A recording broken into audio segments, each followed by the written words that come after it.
Saya berasal dari keluarga Muslim sebelumnya, tapi puji Tuhan sekarang sudah jadi anak Tuhan Yesus.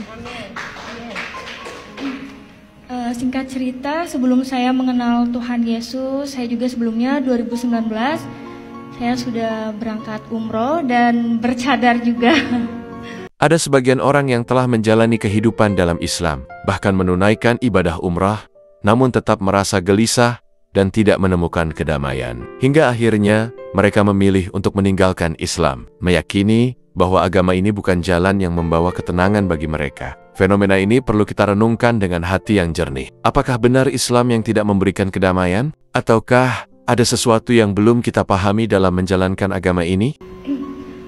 Saya berasal dari keluarga Muslim sebelumnya, tapi puji Tuhan sekarang sudah jadi anak Tuhan Yesus. Singkat cerita, sebelum saya mengenal Tuhan Yesus, saya juga sebelumnya 2019 saya sudah berangkat umroh dan bercadar juga. Kenapa saya ingin ikut Tuhan Yesus? Karena awal mulanya saya itu merasa kayak gak punya hidup damai sejahtera di agama sebelumnya. Mohon maaf karena sebelumnya saya juga taat melakukan ibadah, puasa, tahajud dan seperti orang lain lakukan di agama seberang. Terus saya berdoa sama Tuhan. Waktu itu saya dikasih sakit dulu sama Tuhan. Dan yang anehnya itu sakit saya itu nggak jelas gitu ya, kayak orang vertigo. Tapi 2 bulan berturut-turut saya merasakan sakit. Pada akhirnya mungkin Tuhan kirim seseorang kepada saya, yaitu teman. Dia orang Katolik dan dia cerita kayak gini, coba tolong kamu doa yang kamu mengerti, doa orang Kristen. Dari situ saya ngerasa saya tidak mau agama saya disamakan dengan agama kamu.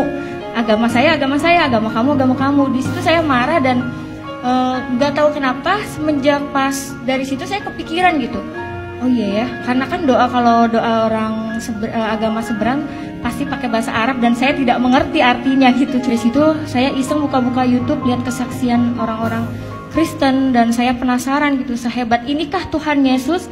Apakah ini kesaksian palsu atau apa? Saya nggak ngerti. Pada malam itu saya langsung berdoa gini, Tuhan, kalau memang Tuhan ada di dalam hidup saya ingin merasakan Tuhan itu nyata. Saya tidak mau cuma lihat kesaksian di YouTube dan saya nggak tahu itu kesaksian dusta atau benar gitu. Tapi aku pengen ngerasain Tuhan itu hadir di dalam hidup saya. Kalau memang Tuhan ada di dalam hidup saya berjanji saya akan ikut Tuhan Yesus.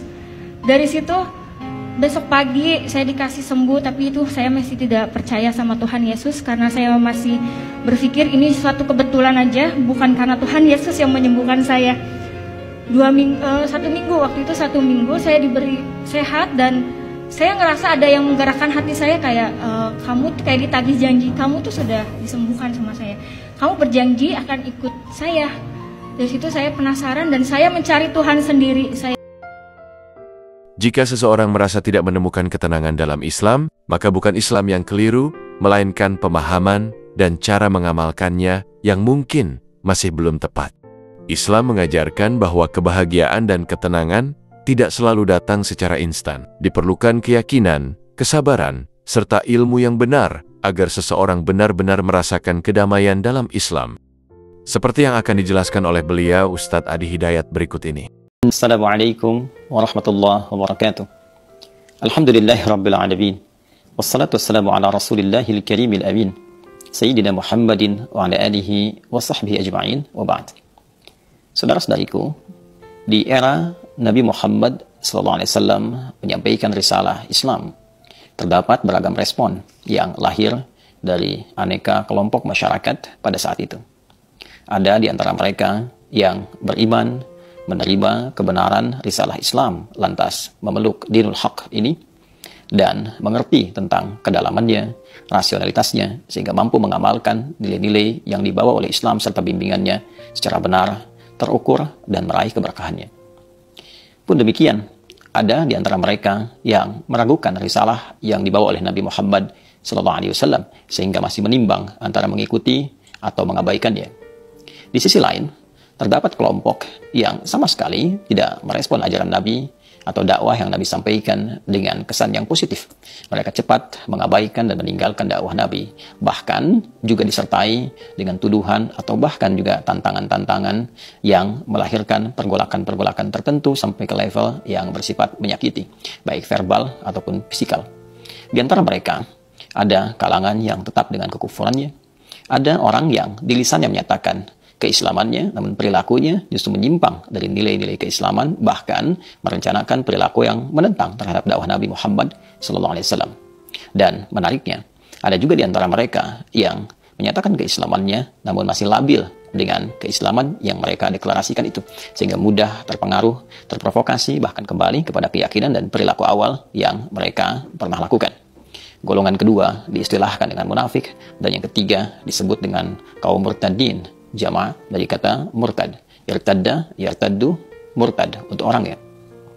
Dalam merespon tiga golongan terakhir ini, baik yang kufar ataupun munafik atau pula murtad, Nabi SAW dengan kehalusan rasanya, dengan rasa kasih yang dalamnya, dengan simpati yang sangat luas itu, beliau merasakan kesedihan yang mendalam karena khawatir orang-orang yang menentang beliau ini kemudian wafat tanpa iman, tidak mendapatkan perhatian dan kasih dari Allah Subhanahu wa taala saat kembali kepada Allah di kehidupan akhirat kelak.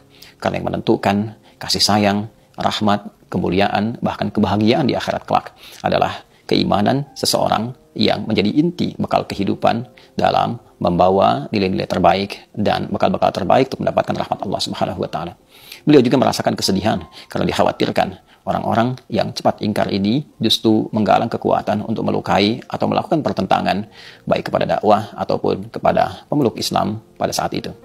Menariknya, kekhawatiran dan kesedihan Nabi ini mendapatkan respon langsung dari Allah Subhanahu wa taala dengan turunnya surah Ali Imran, surah yang ketiga, ayat 176. Saat Allah Subhanahu wa taala berfirman, "Wala yahzunkal ladzina yusari'una fil kufr, innahum lan yadurrullaha syai'a.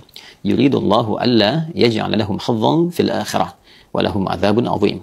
Demikian Allah berfirman di Quran surah ketiga Ali Imran itu ayat 176. "Wala yahzunkal ladzina yusari'una fil kufr."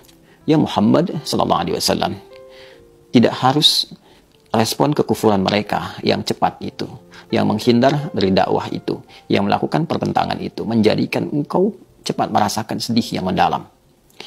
Innahum la yadurrullaha syai'a. Sungguh orang-orang yang berpaling darimu itu, orang-orang yang melakukan pertentangan, yang mengingkari dakwah, yang keluar dari Islam yang tengah kau sampaikan, yang menyatakan keislaman namun juga melakukan pertentangan kepadamu, sungguh mereka semua itu tak akan mampu mengurangi sedikit pun keagungan Allah Subhanahu wa taala, tidak akan mampu mencelakai sedikit pun wali-wali Allah Subhanahu wa taala, orang-orang yang berjuang menegakkan risalah Islam, orang-orang yang memeluk Islam dengan benar.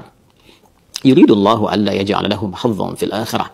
Justru perilaku mereka itu menjadikan hukum berlaku untuk mereka, yaitu hapus, gugur semua amalan-amalan yang pernah mereka lakukan, sehingga tidak mendapat peluang sedikit pun meraih balasan terbaik ataupun pahala di sisi Allah Subhanahu wa taala saat kembali ke akhirat. Ustadz Adi Hidayat mengingatkan kita bahwa Islam adalah agama yang sempurna. Rasulullah Shallallahu Alaihi Wasallam sendiri menghadapi berbagai ujian berat dalam hidupnya, tetapi beliau tetap teguh dan penuh ketenangan karena keyakinannya kepada Allah tidak tergoyahkan. Kedekatan kepada Allah bukan sekedar soal menjalankan ibadah lahiriah, tetapi juga tentang bagaimana hati menerima, memahami, dan berserah diri kepadanya. Semoga kita semua senantiasa dikuatkan dalam iman, diberikan pemahaman yang benar tentang Islam, dan merasakan kedamaian yang sejati dalam ketakwaan kepada Allah.